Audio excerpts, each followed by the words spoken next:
ओम नमो भगवतो वासुदेवाय नमः। आज हम आप सभी को श्रीमद् भागवत गीता के अध्याय 3 सुनाने जा रहे हैं। दूसरे अध्याय में भगवान श्री कृष्ण जी ने श्लोक का आत्म तत्व समझाकर सांख्य योग का प्रतिपादन किया है। बाद में समस्त बुद्ध रूप कर्म योग के द्वारा परमेश्वर को पाए हुए इच्छित प्रसिद्ध पुरुष के लक्षण आचरण और महत्व का प्रतिपादन किया। इसमें कर्म योग की महिमा बताते हुए भगवान ने कर्म योग का स्वरूप बताकर अर्जुन को कर्म करने को कहा है। समस्त बुद्ध रूप कर्म योग की अपेक्षा सकाम कर्म का स्थान बहुत नीचा बताया है और समस्त बुद्ध योग पुरुष की प्रशंसा करके अर्जुन को कर्म योग में जुड़ जाने के लिए कहा है। अर्जुन ठीक से तय नहीं कर पा रहे थे, इसीलिए भगवान से वो स्पष्टीकरण करने के लिए और निश्चित कल्याण जानने की इच्छा से अर्जुन जी श्री कृष्ण भगवान जी से पूछते हैं।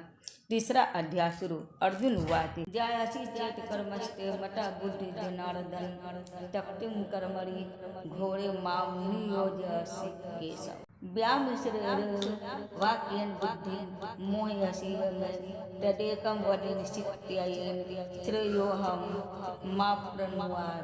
अर्थात अर्जुन बोले, हे जनार्दन, यदि आपको कर्म की अपेक्षा ज्ञान श्रेष्ठ मान है तो फिर हे केशव मुझे भयंकर कर्म में क्यों लगाते हैं। आप मिले हुए वचनों से मेरी बुद्धि को मानो मोहित कर रहे हैं, इसलिए इस बात को निश्चित करके कहिए जिससे मैं कल्याण को प्राप्त हो जाऊं। श्री भगवान लोक अस्मि दीर्घा निष्ठा पुरा प्रोक्ता मया नग्न ज्ञान योगेन सांख्यानां कर्म योगेन योगिनाम कर्मरा मनारम्भा नैष्कर्म्य पुरुषो अश्रुते न सनादेव सिद्धे समधिगच्छति हि कच्छति श्रमास्ति जातु तिष्ठ कर्म कृत्य कार्यते हयवशः कर्म सर्व प्रकृति जय गुरु कर्मेन्द्रियाद्रिशयम यह आशिते मंचा स्मरन इंद्रियार्थानि मुदात्मा मिथ्याचारः च उच्यते चित्तेन्द्रियाणि मंचा नियमान् हते अर्जुन कर्मेन्द्रिये कर्मयोग मस्त स विशिष्टे तम कुरु कर्म त्वं कर्म जयाय हय कर्मरः शरीर यात्रापि च तेन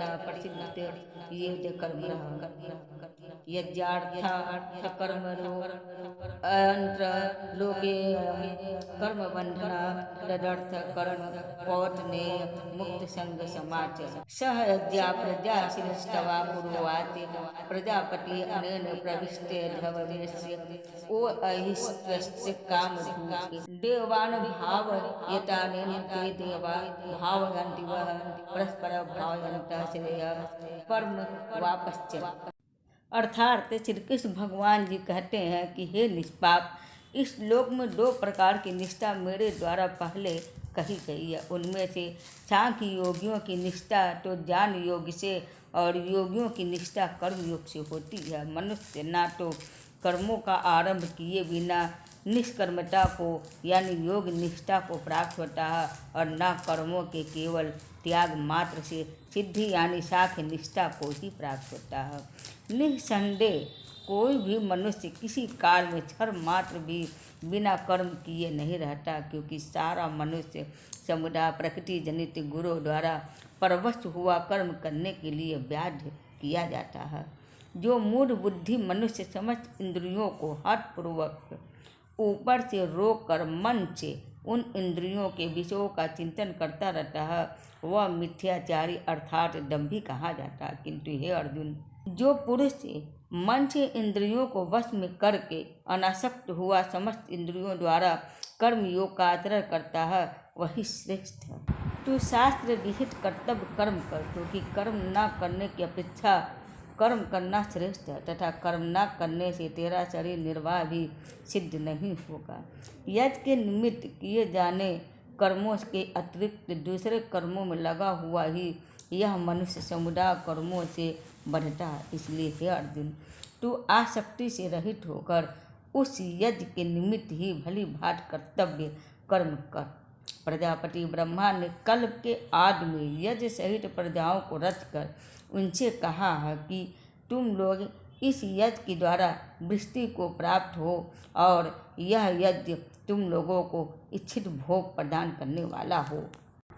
तुम लोग इस यज्ञ के द्वारा देवताओं को उन्नत करो और वे देवता तुम लोगों को उन्नत करें। इस प्रकार से निस्वार्थ भाव से एक दूसरे को उन्नत करते हुए तुम लोग परम कल्याण को प्राप्त हो जाओगे।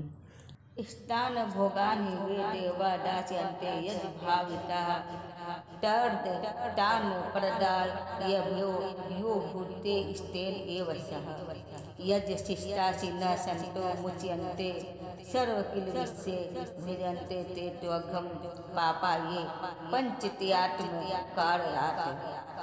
अनाद भवन्ति भूतानि पर्जन्याद संभव यजाद भवति पर्जन्यो यज्ञ कर्म समुद्र भव कर्म ब्रह्मोद भवं विद्धि ब्रह्माक्षर समुद्र भवं तस्मात् सर्वगतं ब्रह्म सत्यं यज्ञ प्रशिष्टम् एवं प्रवचितं चक्रं नानुवर्तयति यः घायुरिन्द्र यारामं मोघं पार्थ च जीवति। अर्थात यज्ञ के द्वारा बढ़ाए हुए देवता तुम लोगों को बिना मांगे ही इच्छित भोग निश्चय ही देते रहेंगे। इस प्रकार उन देवताओं के द्वारा दिए हुए भोगों को जो पुरुष उनको बिना दिए स्वयं भोगता है वह चोर ही है। यज्ञ से बचे हुए अन्न को खाने वाले श्रेष्ठ पुरुष सब पापों से मुक्त हो जाते हैं और पापी लोग अपना शरीर पोषण करने के लिए ही अन्न पकाते हैं, वे तो पाप ही खाते हैं। संपूर्ण प्राणी अन्न से उत्पन्न होते हैं और अन्न की ही उत्पत्ति वृष्टि से होती है और वृष्टि यज्ञ से होती है और यज्ञ विहित कर्मों से उत्पन्न होने वाला है। कर्म समुदाय को तो वेद से उत्पन्न और वेद को अविनाशी परमात्मा से उत्पन्न हुआ ज्ञान इससे सिद्ध होता है कि सर्वव्यापी परम अक्षर परमात्मा सदा ही यज्ञ में प्रतिष्ठित है। हे पार्थ, जो पुरुष इस लोक में इस प्रकार परंपरा से प्रचलित सृष्टि चक्र के अनुकूल नहीं बरतता अर्थात अपने कर्तव्य का पालन नहीं करता, वह इंद्रियों के द्वारा भोगों में रमण करने वाला पापायु पुरुष व्यर्थ ही जीता है। यशस्त्वात्म रतिरेव स्यादात्म मानवः आत्मनेव च संतुष्टस्य कार्य न विद्यते न तस्य कृते नार्थे न कृते नेह कंचन न चास्य सर्वविदोषि कंचिदर्थे व्ययपाश्रयः तस्मादसक्तः सततं कार्यकर्म समाचरणम् असक्तो हयाचरण कर्म परमाप्नोति पुरुषः।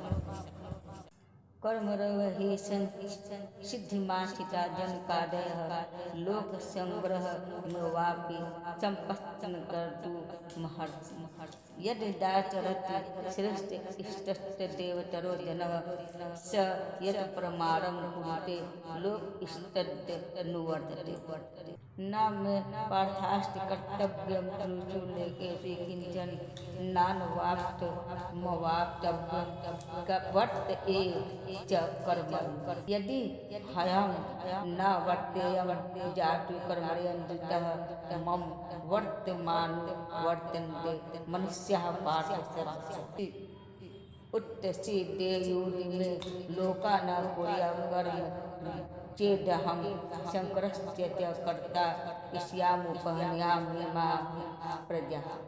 अर्थात परंतु जो मनुष्य आत्मा में ही रमण करने वाला और आत्मा में ही तृप्त तथा आत्मा में ही संतुष्ट है उसके लिए कोई कर्तव्य नहीं है। उस महापुरुष का इस विश्व में न तो कर्म करने से कोई प्रयोजन रहता है और न कर्मों के न करने से ही कोई प्रयोजन रहता है तथा संपूर्ण प्राणियों में भी इसका किंचन मात्र भी स्वार्थ का संबंध नहीं रहता। इसलिए तू निरंतर आसक्ति से रहित होकर सदा कर्तव्य कर्म को भली भांति करता रह, क्योंकि आसक्ति से रहित होकर कर्म करता हुआ मनुष्य परमात्मा को प्राप्त हो जाता है। जनकादिक ज्ञान जन भी आसक्ति रहित कर्म द्वारा ही परम सिद्धि को प्राप्त हुए थे, इसलिए तथा लोक संग्रह को देखते हुए भी तू कर्म करने को ही योग्य, अर्थात तुझे कर्म करना ही उचित है। श्रेष्ठ पुरुष जो आचरण करता है, अन्य पुरुष भी वैसा वैसा ही आचरण करते हैं।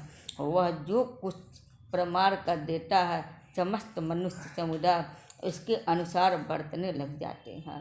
हे अर्जुन, मुझे इन तीनों लोकों में ना तो कुछ कर्तव्य है, ना ही कोई भी प्राप्त करने योग्य वस्तु अप्राप्त है, तो भी मैं कर्म में ही बरतता हूँ। क्योंकि हे पार्थ, यदि कदाचित मैं सावधान होकर कर्मों में ना बरतूं तो मेरी हानि हो जाए, क्योंकि मनुष्य सब प्रकार से मेरे ही मार्ग का अनुसरण कर।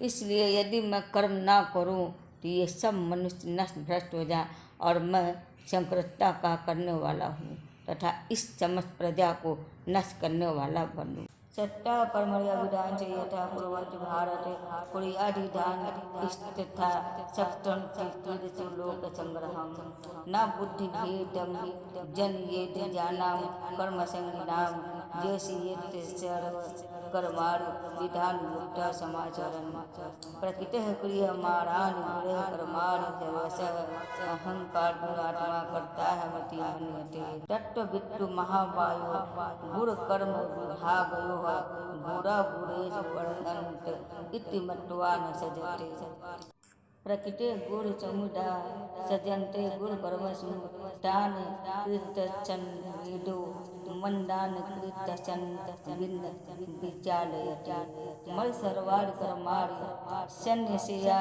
ध्येयात्मचेतसा निराशि निर्ममो भूत्वा युद्धस्व विगतज्वरः येमे मतमिदं नित्यमनुतिष्ठन्ति मानवाः श्रद्धावन्तो अनसूयन्तो मुच्यन्ते ते अप्पि कर्मभिः। अर्थात हे भारत, कर्म में आसक्त हुए अज्ञानी जन जिस प्रकार कर्म करते हैं, आसक्ति रहित विद्वान भी लोक संग्रह करना चाहता हुआ उसी प्रकार से कर्म करे। परमात्मा के स्वरूप में अटल इच्छित हुए ज्ञानी पुरुष को चाहिए कि वह शास्त्र विहित कर्मों में आसक्ति वाले अज्ञानियों की बुद्धि में भ्रम अर्थात कर्मों में अश्रद्धा उत्पन्न न करे, किंतु स्वयं शास्त्र विहित समस्त कर्म भली भांति करता हुआ उनसे भी वैसे ही करवाए। वास्तव में संपूर्ण कर्म सब प्रकार से प्रकृति के गुणों द्वारा किए जाते हैं, तो भी जिसका अंतःकरण अहंकार से मोहित हो रहा है, ऐसा अज्ञानी मैं करता हूँ ऐसा मानता है। परंतु हे महाबाहो, गुण विभाग और कर्म विभाग के तत्व को जानने वाला ज्ञान योगी संपूर्ण गुण ही गुणों में बरत रहे हैं, ऐसा समझकर उनमें आसक्त नहीं होता है। प्रकृति के गुणों से अत्यंत मोहित हुए मनुष्य गुणों में और कर्मों में आसक्त रहते हैं। उन पूर्णतया न समझने वाले मंद बुद्धि अज्ञानियों को पूर्णतया जानने वाला ज्ञानी विचलित न करे। मुझ अंतर्यामी परमात्मा में लगे हुए चित्त द्वारा संपूर्ण कर्मों को मुझ में अर्पण करके आशा रहित, ममता रहित और संताप रहित होकर युद्ध कर। जो कोई मनुष्य दोष दृष्टि से रहित और श्रद्धा युक्त होकर मेरे इस मत का सदा अनुसरण करते हैं, वो भी संपूर्ण कर्मों से छूट जाते हैं। ये तवेत तम वेशुयन्तो नानुतिष्ठन्ति मे मतम सर्वज्ञानं मुदा इष्टाविष्टि नष्टान चेतस सतिसं चेतते स्वस्या प्रकृतिर्ज्ञानवानपि प्रकृतिं यान्ति भूतानि निग्रह किं करिष्यति। इंद्रिय यसेन्द्रिय यशार्थे रागदेशो वसितो तयोर्न वस्तमागच्छतो हयस्य परिपन्थितो श्रेयांच धर्मो विगुण परधर्मात् स्वनुष्ठात् सधर्मे निधनम श्रेय परधर्मो भयावह। अर्थात परंतु जो मनुष्य मुझ में दोषारोपण करते हुए मेरे इस मत के अनुसार नहीं चलते हैं, उन मूर्खों को तू संपूर्ण जानों में मोहित और नष्ट हुए ही समझ।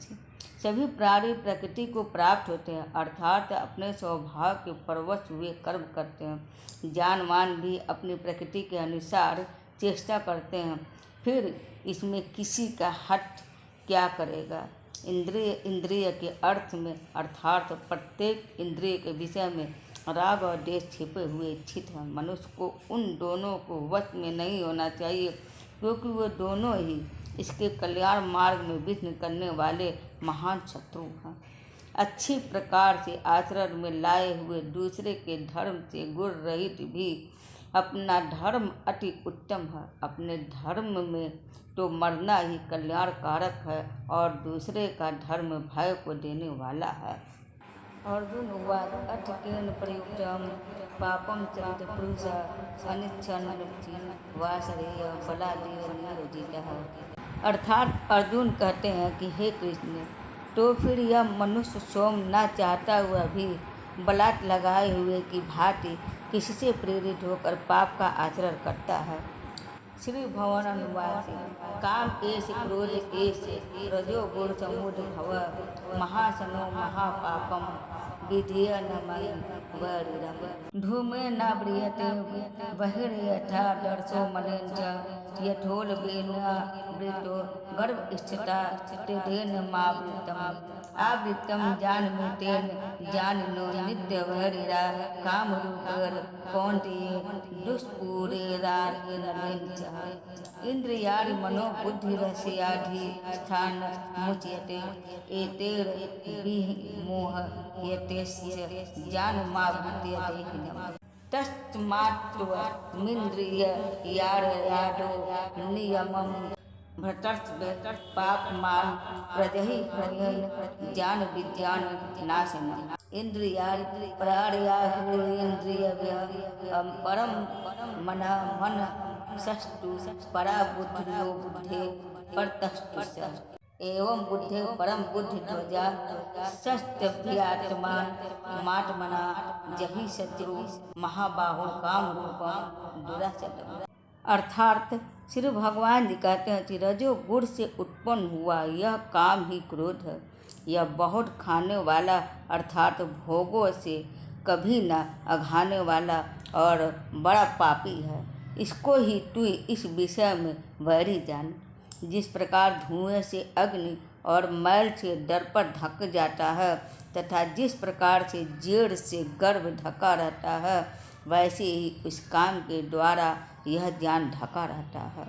और हे अर्जुन, इस अग्नि के समान कभी न पूर्ण होने वाला काम रूप ज्ञानियों के नित्य वैरी के द्वारा मनुष्य का ज्ञान ढका हुआ। इंद्रियां, मन और बुद्धि ये सब वास स्थान कहे जाते हैं। यह काम इन मन, बुद्धि और इंद्रियों के द्वारा ही ज्ञान को आच्छादित करके जीवात्मा को मोहित करता है। इसलिए हे अर्जुन, तू पहले इंद्रियों को वश में करके इस ज्ञान और विज्ञान का नाश करने वाले महान पापी काम को अवश्य ही बलपूर्वक मार डाल। इंद्रियों को स्थूल शरीर से पर यानी श्रेष्ठ, बलवान और सूक्ष्म कहते हैं। इन इंद्रियों से पर मन है और मन से भी पर बुद्धि है, और जो बुद्धि से भी अत्यंत पर है वह आत्मा है। इस प्रकार से बुद्धि से पर अर्थात सूक्ष्म, बलवान और अत्यंत श्रेष्ठ आत्मा को जानकर और बुद्धि के द्वारा मन को वश में करके हे महाबाहो, तो इस काम रूप दुर्जय शत्रु को मार डाल। इस प्रकार से श्रीमद्भागवत गीता की 3री अध्याय संपूर्ण हुआ। आशा करती हूँ कि आप सबको मेरा वीडियो पसंद आया होगा। हरे कृष्ण, हर हर महादेव। लाइक और सब्सक्राइब करना मत भूलिएगा। नमो नारायण।